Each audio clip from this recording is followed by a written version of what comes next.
Hey guys, and welcome to a brand new unboxing video, and today we are looking at Daemon X Machina Titanic Scion Limited Edition for the Nintendo Switch 2. So first of all, this box is pretty sick. Some details there on the back.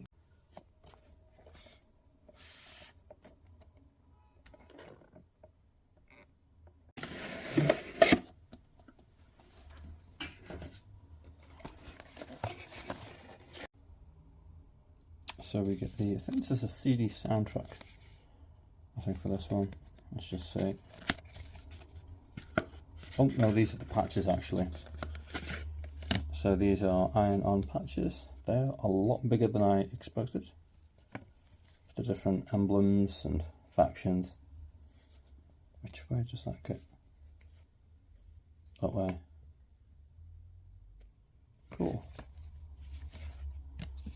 I think this is the soundtrack here. Yep.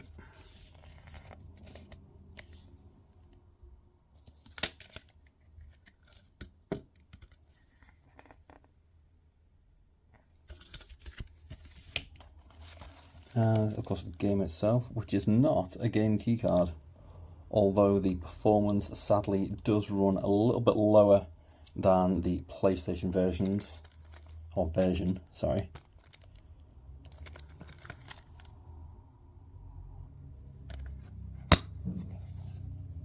Oh nice, we also have a reverse cover art as well.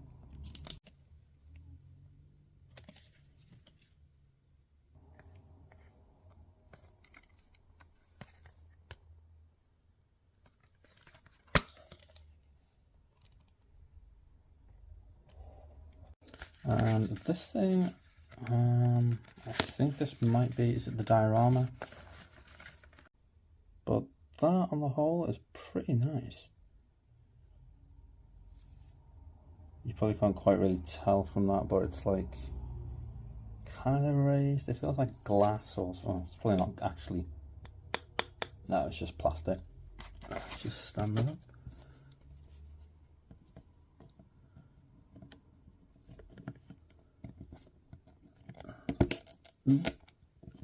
Crunch. Nice. And the last thing are these keyrings, which, okay, so the fabric, again, of the different factions.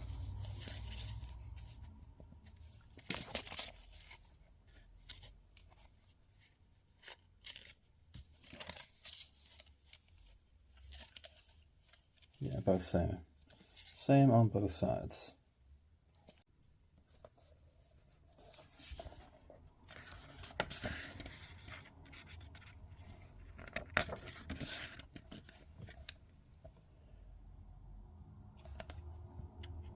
So I'm going to say spoilers ahead because this one is a bit more story based. There is a story that runs through it. There's also a demo which is available on all platforms as well, for Switch 2, PlayStation 5 and the Xboxes. I also believe it's on Steam.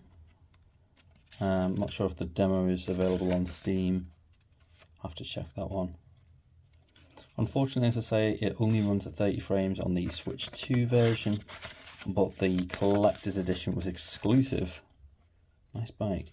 Was exclusive to the Switch 2 only. You couldn't seem to get the other versions or other consoles with the limited edition, at least in the UK. If you're overseas, you should be able to get the limited edition on the different consoles. Just don't understand why we only seem to have the Switch 2 version for the Deluxe edition and not PlayStation 5, because it's pretty sick. I mean, I played the first one back in the day. It was pretty fun. And eventually the original first one also saw a PC release as well. So it's nice to see a resurgence of the mech genre as a whole. So all the different characters. I think the actual artwork as well, the actual art style compared to the first game, I kind of prefer. I mean, the characters in here are pretty cool for the artwork, but in the actual in-game graphics and things, I do actually prefer the first one, because it had such like a really bold graphic novel almost art style to it. Everything was, it was more plain and flatter textures, and this one it's a lot more detailed. But yeah, it kind of feels like, I mean, it still feels very much, if you've played it, you'll know that it feels very similar, all the min-maxing and different weapons and all the different loadouts you can do and everything, which is cool. But yeah, the art style, it's different, it's similar, but less, kind of feels less like a comic book or a graphic novel or something like that.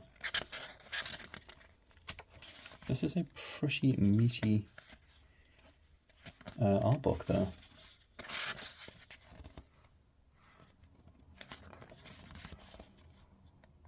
The cover art there, some of the different immortals. I think immortals are essentially the robotic life forms. I think the robotic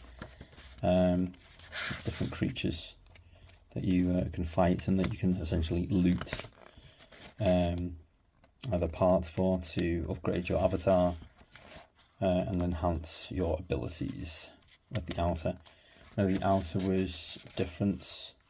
This time around it felt like more, because it's still a mech, but again,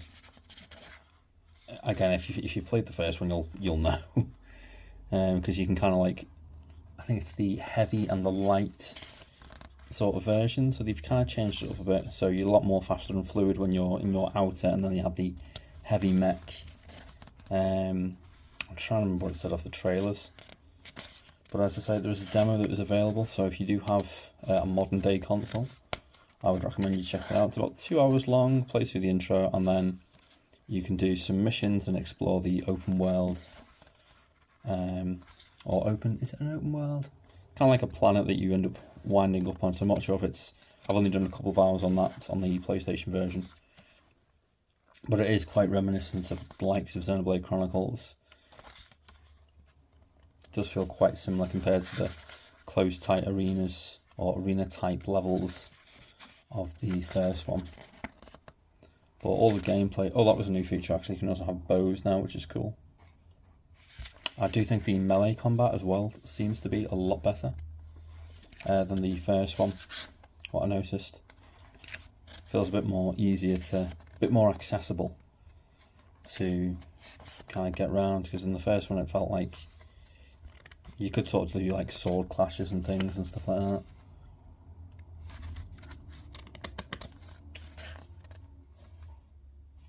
But it was always very hard to pull off those particular types of moves and functions, I found.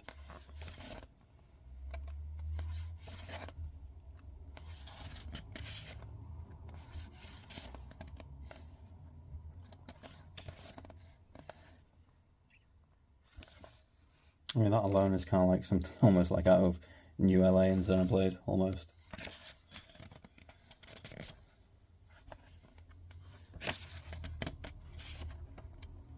It's like either a floating city or like a railgun, almost. Cool.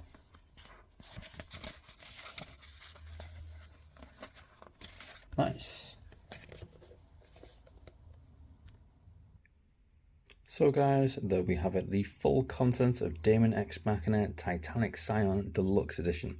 Thanks for watching today's video, and if you enjoyed it, please be sure to leave a comment and leave a like if you've enjoyed today's video or if you found it informative in any way, shape or form. As always, thanks for watching, and I'll see you all again soon in a future unboxing video. Bye for now.